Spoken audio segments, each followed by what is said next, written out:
নমস্কার, সবাই কেমন আছেন? আশা করি সবাই ভালো আছেন। আমার নামে রিনি।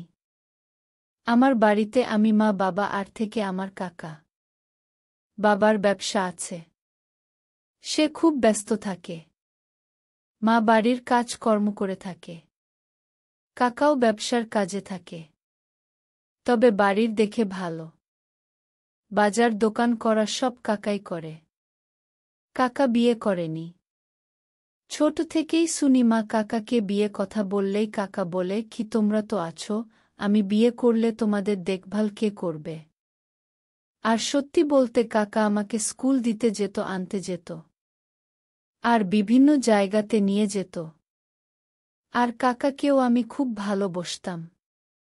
বাবাকেও খুব ভালোবাসতাম, কিন্তু সব সময় বাবা থাকত না বলে কাকাই বাবার সমতুল্য ছিল। সময় কাটতে থাকল, আমিও বড় হয়ে গেলাম, স্কুল এর গণ্ডি পেরিয়ে এখন কলেজে ভর্তি হয়েছি। তাই বাড়ি ছেড়ে থাকি হোস্টেলে। মা বাবা মাঝে মাঝে আসত দেখা করতে। কাকা বেশি আসত না। কারণ আমি মায়ের কাছে শুনেছি যে কাকার একবারেই মতো ছিল না আমি হোস্টেলে থাকি, তাই সে রাগে দেখা করতে আসে না। আমি ঠিক করলাম কলেজে এর এক্সাম এর পর বাড়ি গিয়ে তার রাগ ভাঙাব। 2 মাস পর পরীক্ষা শেষ হতেই আমি বাড়ি গেলাম। কিন্তু ছুটিতে যা হয়েছিল তা আমার জীবন পরিবর্তন হয়ে যায়। আমি বাড়িতে এসেই কাকুকে গিয়ে কাছে গেলাম, দেখি কাকু রেগে আছে। আমি গিয়ে তাকে জড়িয়ে ধরলাম। সে আমাকে জড়িয়ে ধরল। কিন্তু সে ধরতেই আমার একটা অন্যরকম অনুভূতি হল। পরের দিন কাকু ঠিক করল আমি আর কাকু ঘুরতে যাব। আমিও রাজি হয়ে গেলাম। কারণ অনেক দিন আমিও কোথাও ঘুরতে যাইনি, আর তাছাড়া কাকু আমাকে ঘুরতে নিয়ে যায় মাঝে মাঝে।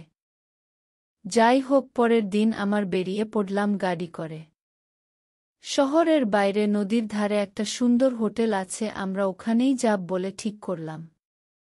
ওখানে পৌঁছে গিয়ে সকালের খাওয়া শেষে করলাম। হোটেল একটা সুইমিং পুল ছিল। আমি কাকুর কাছে ওখানে স্নান করব বলে জেদ করলাম। কাকু না বললেও পরে রাজি হয়ে গেল। সুইমিংয়ের ড্রেস না নিয়ে যাওয়ার কারণে ওখানে থেকে ভাড়া করা হলো। ড্রেসটা একটু ছোট হলেও আমি বানিয়ে নিলাম। কিন্তু আমার শরীর অনেকটাই দৃশ্যমান ছিল। আমি স্নান করলাম, কাকু আমাকে দেখতে লাগল। আমি কাকুকে জোর করে আসতে বললাম, তারপর কাকু এলো। ঠিক এমন আমি একটা ঘটনা ঘটল। কাকু আগে উঠে ঘরে চলে গেল, আমি গেলাম তারপর।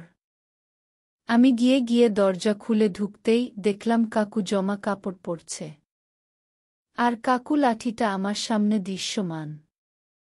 আমি তা দেখে ভয় পেয়ে গেলাম। দরজা বন্ধ করে বাইরে এলাম। দুপুরে খাওয়ার সময় আমার কাকুর সাথে কথা বলতে একটু লজ্জা করছিল। তারপর কাকু পরিস্থিতি বুঝে আমার সাথে কথা বলে পরিস্থিতি হালকা করে দিল। রাতে আমরা টিভি দেখে খেয়ে নিলাম। এবার শোয়ার সময় দেখলাম আমি আর কাকা এক বিছানাতে শোব। ব্যাপারটা আমার খুব একটা ভালো না লাগলেও মেনে নিলাম ব্যাপারটা। শুয়ে পড়লাম দুজন মিলে। কিন্তু আমার ঘুম এলো না। সেই সকালের কথাটা বারবার মনে পড়তে লাগল। এমন করে বেশ কিছুক্ষণ কাটার পর হঠাৎ করে কেমন যেন মনে কাকু আমার পাশে সরে আসছে। আমি কিছু বললাম না, চুপচাপ শুয়ে থাকলাম। আর ঘুমোবার ভান করতে লাগলাম।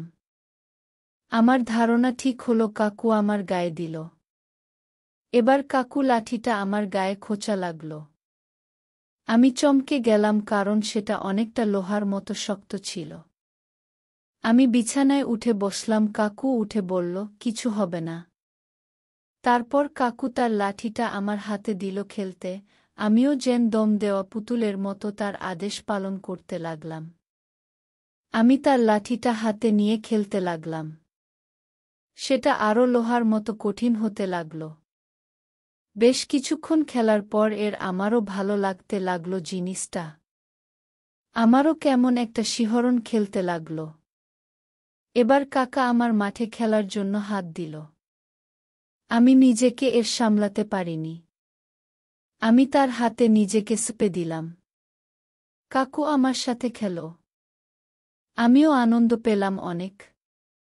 এরপর আমার কাকু খেলা চলছে থাকল। আমি জানি না এটা ঠিক না ভুল, কিন্তু আমি জিনিসটা খুব উপভোগ করি। তোমার কমেন্ট করে জন্য জিনিসটা ঠিক নাকি ভুল।